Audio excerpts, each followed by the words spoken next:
What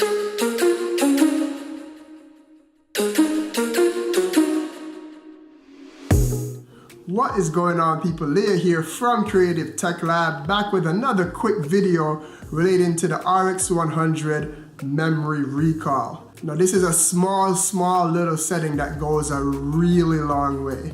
So once it is that I got the camera and I finally stopped shooting in auto and started shooting in manual, making sure my shutter speed was right, and always 180 degrees and picture profiles and all that stuff, it became really frustrating when I was on the run, when I wanted to go from, say, shooting something in live action in 24p, or taking a picture and changing my exposure settings, or then switching back to 120 frames per second and all that stuff. So I wanted to be able to do it really quickly. Now there's a ton of literature out there and a ton of other people talking about how to do this on the Sony Alpha cameras. Most of them come with memory 1 or memory 2. The RX100 just has a button that's titled MR for memory recall.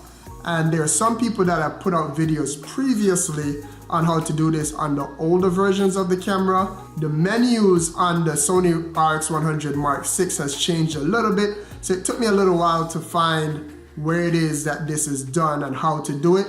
So let me show you real quick how I do it and how I change in between the different things.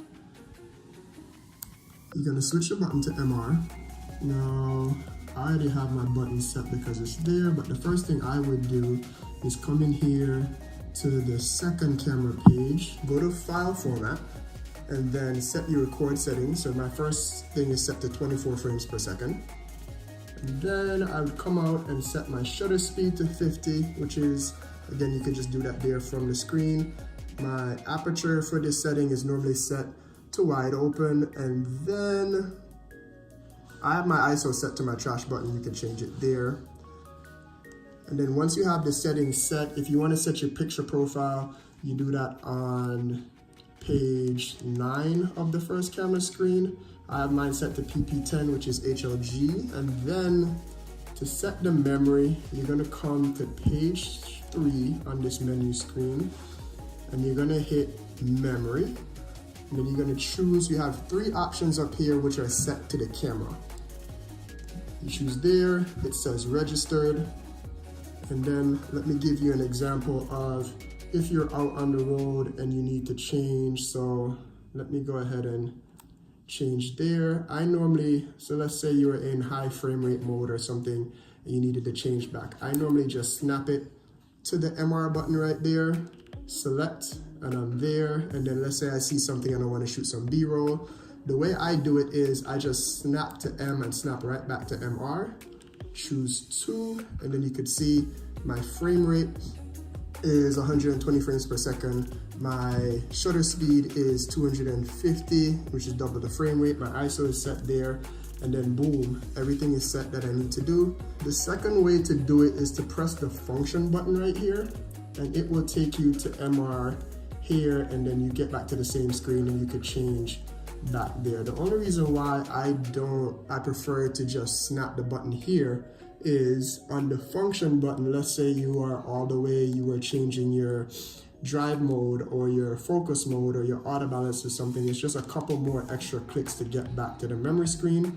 So if it's not already on the memory screen, whereas here it'd just be one snap, you're at the screen and you can choose what you want to do. So there's 3 of them. I normally have my 24 frames per second in the first one.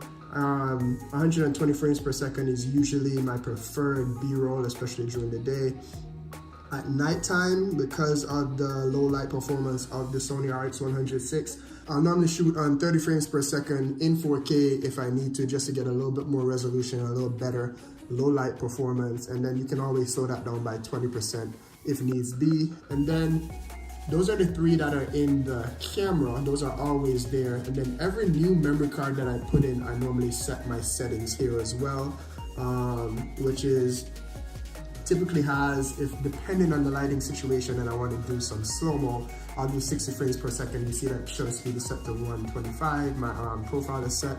And then these are the settings on the main page, and there are all kind of other settings that you could set in here as well for your memory recall. And yeah, that's it.